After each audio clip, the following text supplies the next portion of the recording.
Hey, it's Craig. I just wanted to let you know that you can listen to Canadian History X early and ad-free on Amazon Music, included with Prime. Greetings and welcome to another episode of Canadian History X. If you like, you can support the podcast for as little as $3 a month. Just go to patreon.com/CanadaEHX. You can also donate to the podcast by going to CanadaEHX.com and clicking donate, or you can go to buymeacupofcoffee/CraigU. All of these links are also in my show notes, and for people who donate, I have various levels of benefits. For $5, you get a thank you at the start of the next episode of Canadian History X, Canada's Great War, and from John to Justin, and on social media. For $10, you get everything from the $5, plus this episode is sponsored by, with your name at the start. Also, I'll state it's sponsored by you on social media. For $20, everything from the $5 and $10, plus a second episode sponsored by you, and promotion of something you're working on. And for $50, everything from the $5, $10, and $20 plus, you get to choose a topic for me to cover on Canadian History X. If you like, you can email me at craig@CanadaEHX.com. You can find me on Twitter. My handle is Craig Baird, CraigBaird, and I'm on Instagram and TikTok where I put up daily videos about Canada's history. Just go to my username, Bairdo37. And you can find weekly videos on Canada's history on my YouTube channel. Just go to youtube.com/c/CanadianHistoryX. If you want to find transcripts of every episode I've ever done, you can go to my website, CanadaEHX.com. And there's over 700 posts on Canada's history there. The history of the Indigenous in the Lumsden area goes back at least 9,500 years. Through carbon dating of artifacts, it is believed it was that long ago that the first Indigenous began to settle in the area. Nearby to Lumsden, you can also find a stone medicine wheel and a TP ring along the Arm River. The Indigenous of the area were the Cree, Assiniboine, and Blackfoot, who often fought for territory in order to capitalize on the bison herds that moved through the area. As settlers started to arrive in the area in the late 1870s and early 1880s, the area of Lumsden was known as Happy Hollow. The name Happy Hollow wouldn't stick, though. In 1889, when the Canadian Pacific Railway decided to build the railroad through the area, at that point, Happy Hollow was renamed as Lumsden in honor of Chief Engineer of the CPR, Hugh Lumsden. Originally, the plan was for Lumsden to be located 3 kilometers to the east, but negotiations between the CPR and the landowner caused prices to go too high, and the company chose to have Lumsden built at a different location. From this point, the community would slowly begin to grow, and on January 10, 1889, it would become a village. 3 years later, in 1892, Thomas Hill opened a general store in the community and started operating a post office. Soon after, a blacksmith shop, grain elevators, and an implements agency were established. Also in 1892, the area would receive something that would become common for the next century, a flood. In fact, throughout this episode, I will speak several times of floods, some worse than others. As the community only had a few residents at the time, though, damage was minimal. In 1897, the first doctor opened up a practice in the community, and Lumsden was well on its way to becoming an important community in the future province of Saskatchewan. For the next decade, Lumsden would go through a thriving boom period with several stately brick homes and businesses being built. In 1903, the Lumsden Plaza was built in the commercial center of the town. For decades, it served as the core of the business district and housed a bank, several stores, and professional offices. The Balfour and Brothers General Store also operated out of the building from 1903 to 1970. The building still stands to this day and was made a municipal heritage property in 2004. In 1904, the next major flood hit the community. This is often considered to be the first major flood to hit Lumsden. The Edmonton Bulletin reported, quote, "This village is experiencing a flood such as the oldest residents have never before seen. At about 5 p.m., the Wascana Creek broke away, and the waters combining with the already overflowing Qu'Appelle River caused the trouble." End quote. The water rose gradually in the flood, and it gave ample warning for residents to get to safety. Soon after, the water rose by 1 foot over the course of only a couple hours. Throughout the days that the water was rising, residents were getting livestock and belongings out of the area of the flood zone. Eventually, the track was washed away, and all that was visible were the telegraph poles with the town completely flooded, and only one store and the train station escaping the flood waters. In some places, the water was 6 feet deep, and it would not be until May 19th, 2 weeks after the flood reached its highest point, that trains were once again moving through the area. A year after the flood hit, on March 15, 1905, Lumsden became a town. In 1906, the Foxley Anglican Church was built near Lumsden. The congregation had existed since 1902, and services were held in a variety of locations until the church was finally built. The church became a central place in the area for social gatherings as well as church services, and still operates as a church to this day.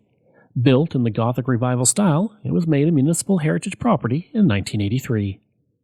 Another church, the Kennel Anglican Church, was also built in the area around the same time. Originally named the St. Nicholas Anglican Church, it was actually located at a different site when it was built in 1900.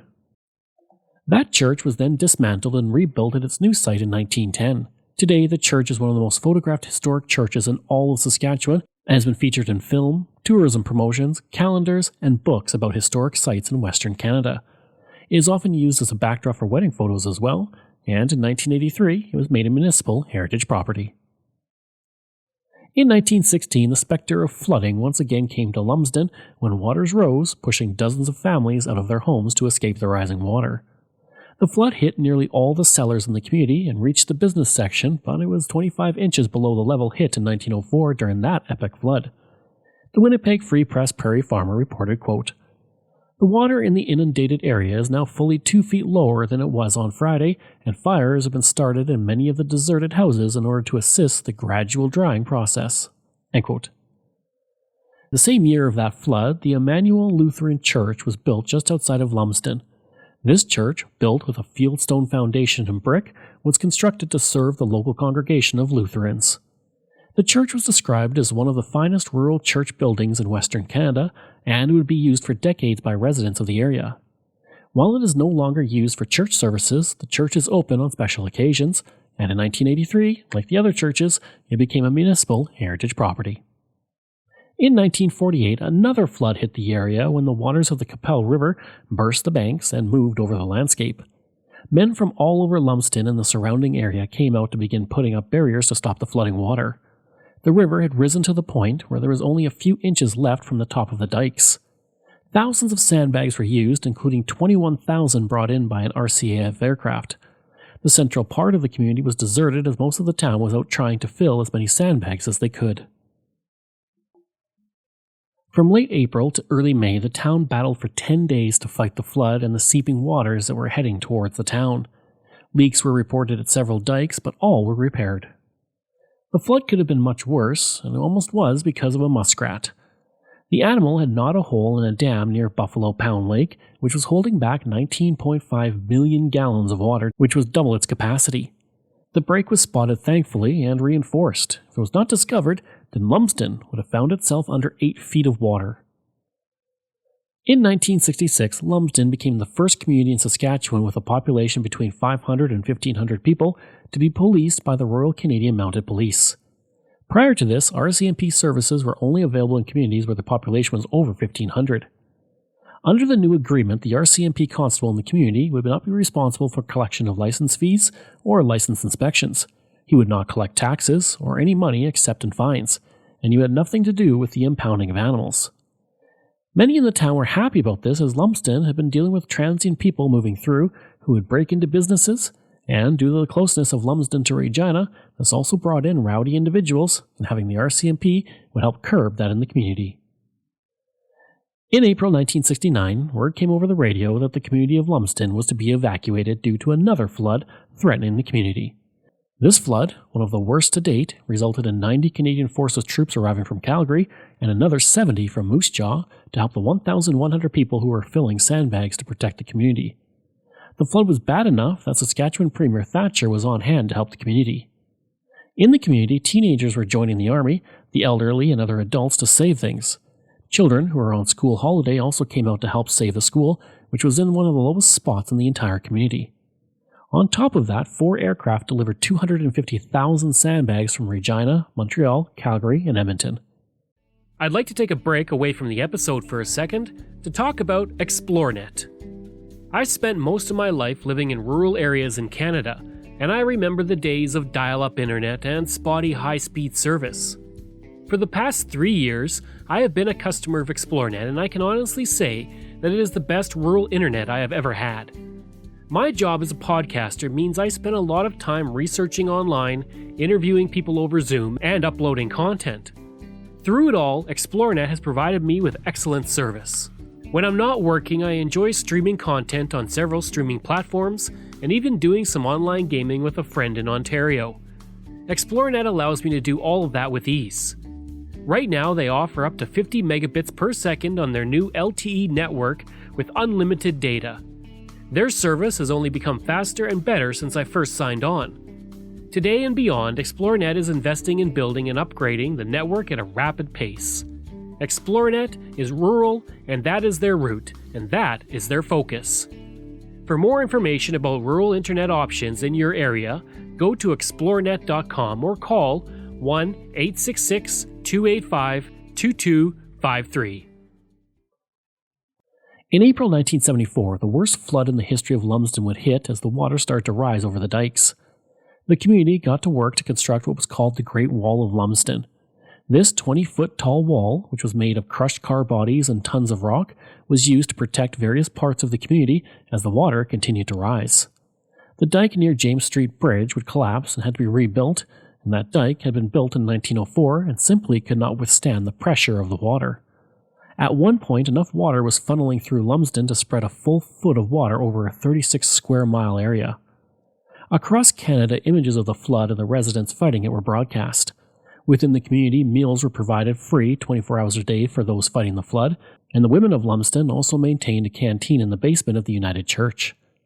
To fight the flood, a total of 116 trucks, 30 front-end loaders, 13 bulldozers, 15 scrapers, and 3 graders were used. Working around the clock, the residents and army built dikes that were 8 to 30 feet in height. At the peak of the flood, 14,900 cubic feet of water a second was moving, which began to overwhelm the natural banks that could handle only 3,000 cubic feet per second. And the total cost to fight the flood was $70,000 per day, which thankfully the province paid for. We've evacuated 1,600 people. There's about 500 homes that have had to be abandoned. Some of them, I think, will be total write-offs. We couldn't believe it. We knew it was coming, but not this much. It might happen another 200 years, and it might not ever happen again. This is just a freak flood. Late word from CBC Radio. Radio reports will continue around the clock until the flood crisis is over. 52, the year the foot and mouth, we had nothing to work with. 55, we had nothing to work with. And we just fought back with this here. But now, you see, these people has these big machines. Well, that's rather a different thing. There's no sleep for Lumsden tonight. The Coupelle River is now rising at the rate of 6 inches an hour. The flow is 3,000 cubic feet a second, and it's expected to double by morning. It's a 24-hour vigil. Dikes are being built to handle a flow of 12,000 cubic feet a second, and they'll go even higher if necessary. Bob Metcalf reporting for CBC News from Emergency Measure Headquarters in Lumsden. The National, with George Finstad. Good evening. Rivers swollen by spring thaws and ice jams continue to flood over wide areas of the prairies. In the small town of Lumsden, floodwaters are expected to peak sometime tomorrow. In this spot, the Coupelle River is usually 50 feet wide. Today, it's half a mile. And all this water is flowing towards Lumsden, a town of 850 people nestled in a valley. A town that tonight is valiantly fighting for its life. Nobody can give any guarantees of safety. And under those circumstances, I think it's imperative that the residents of those affected areas should evacuate, should remove themselves from a situation of danger, because if something should fail, we will have no warning, and it will create a situation of immediate grave danger. Well, as far as we're concerned, we're still building dikes. We have no guarantee that this is the end of the height nor the flow. There must be some headwaters or someplace that's pushing this stuff through pretty fast.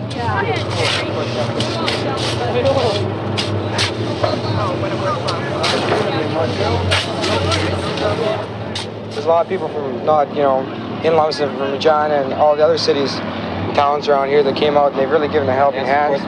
You'd be surprised how, one thing like this can really draw the people closer together. That's what really, got me. It really gives you a pretty good feeling. But these people aren't licked yet. Some of them have been working for 36 hours straight. They just won't quit.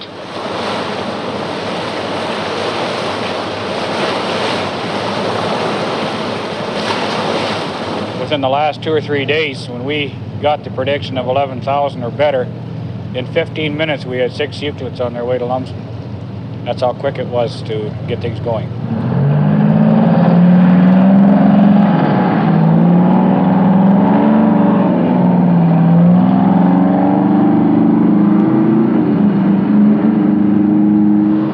What it boils down to is this. Can topping on these 12-foot dikes be added as fast as the water rises? The odds say it can't. These workers say it can. Caution dictates that you can't move these huge machines and the men with the danger on these narrow dikes. We have already seen one of these huge earth movers teetering on the edge of a dike. Luckily, on the dry side, more luck, they managed to drag it clear with a bulldozer. Bob Metcalf, CBC News, from the dikes in Lumsden. Through the hard work of the community to protect the town, no one lost any personal property, but the decision was made to build a floodway. The floodway would be finished in 1975, with Lumsden paying 10% of the total cost. The project deepened and straightened portions of the river to prevent flooding where it would bend. 5 houses also had to be removed from the community to also construct the channel that would divert floodwaters in the future. 1 year after the flood, a parade and sandbagging competition was held, and the ribbon was cut on a new bridge and channel which would protect the community in the future from floods such as the one that hit the community in 1974. In 1988, Lumsden decided it needed a way to raise money for a new skating rink. The idea they hit on would become an annual tradition and one of the most successful annual fundraisers in the entire province. It's the Lumsden Duck Race, and each year it raises thousands of dollars for projects and charities in the area. Jerry Tompkins, one of the founders, would say, quote, "I get calls all the time from people looking for fundraising ideas. I've had calls from all over North America. It's been good for the community and it's helped put us on the map." End quote. The Duck Derby consists of rubber duckies being bought for $5. The ducks are then dropped in the Qu'Appelle River and they travel down to the finish line.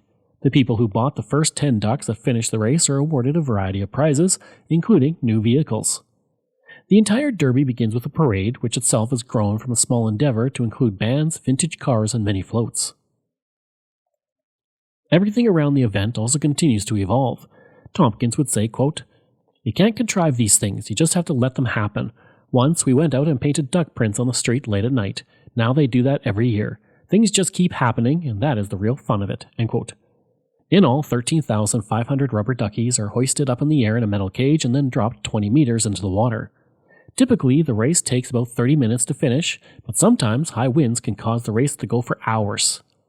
The Derby has been so successful that in 1998, only 10 years after the Derby was launched, the $1.5 million arena was completely paid off.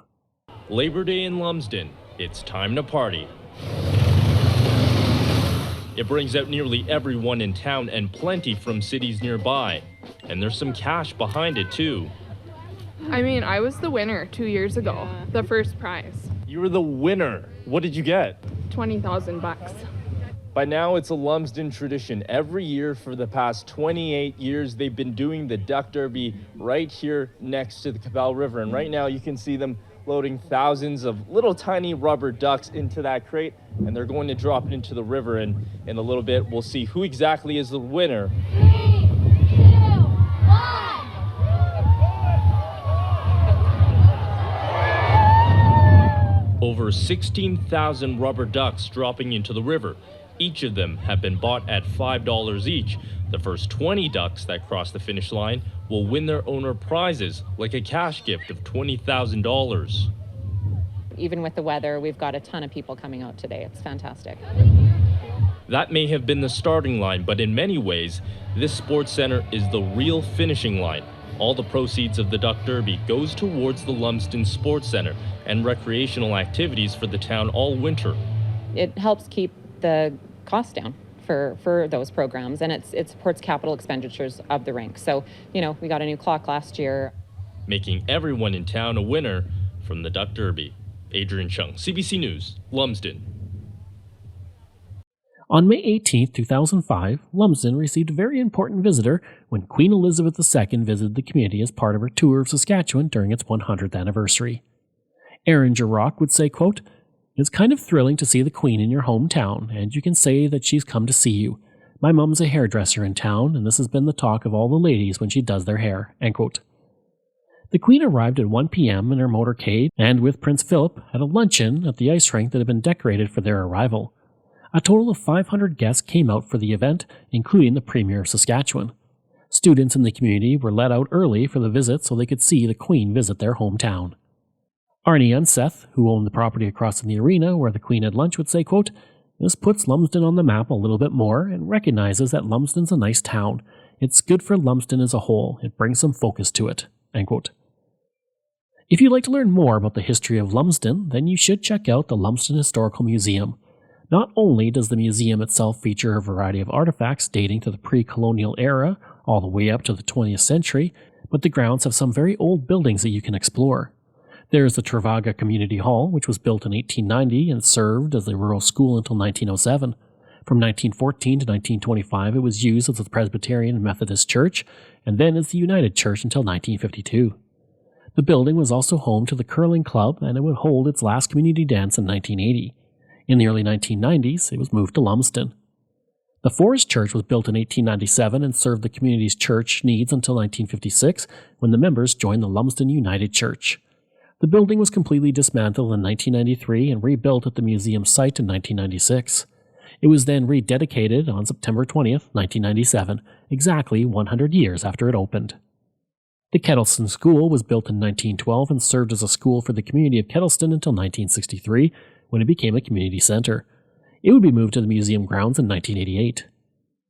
The Hunter House was built in 1910 in Lumsden and was home to the local blacksmith before it was bought by the Hunter family in 1918, remaining in the family until 1990. It was moved to the museum site in 1993. Lastly, there is the Edwards Log House, which was built in 1902 by the Edwards family. The logs had been obtained south of Prince Albert and hauled to the homestead, and it stayed in the family until 2003, when the last son of Jack and Bessie Edwards died. It was moved to the museum site in 2009. I hope you enjoyed that episode of my look at Lumsden, Saskatchewan. If you did, please leave a rating and review. If you like, you can email me at craig@canadaehx.com. You can find me on Twitter. My handle is Craig Baird, CraigBaird, and I'm on Instagram at Bairdo37. As well, again, if you want to support the podcast, you can for as little as $3 a month. Just go to patreon.com/CanadaEHX. And you can donate to the podcast by going to CanadaEHX.com and clicking Donate. I'd also like to thank all of my wonderful patrons, and I apologize if I get any names incorrect. Michael Matthews, Joanna Parker, Jeff Dahl, Vobs, Robert Page, Richard D., Colin Johnson, Jeff Hershey, Kyle Murray, Steve Pakin, Matthew Gartho, Lionel Romaine, Dr. Bob Turner, an anonymous patron that I truly do appreciate, Randy Hayden, Doug Campbell, Reg W., Deborah Carlson, Francis Helbling, Nick Zinri, Shannon Marshall, Clinton Martinez, Dimitri Shove, Aaron O'Hara Myers, Robert Dunseith, Todd Casey, Catherine Rawa, Luke S., JP Bear, Jason Hall, Phil Maynard, and Iris Gray. Thanks, and we'll see you again next time.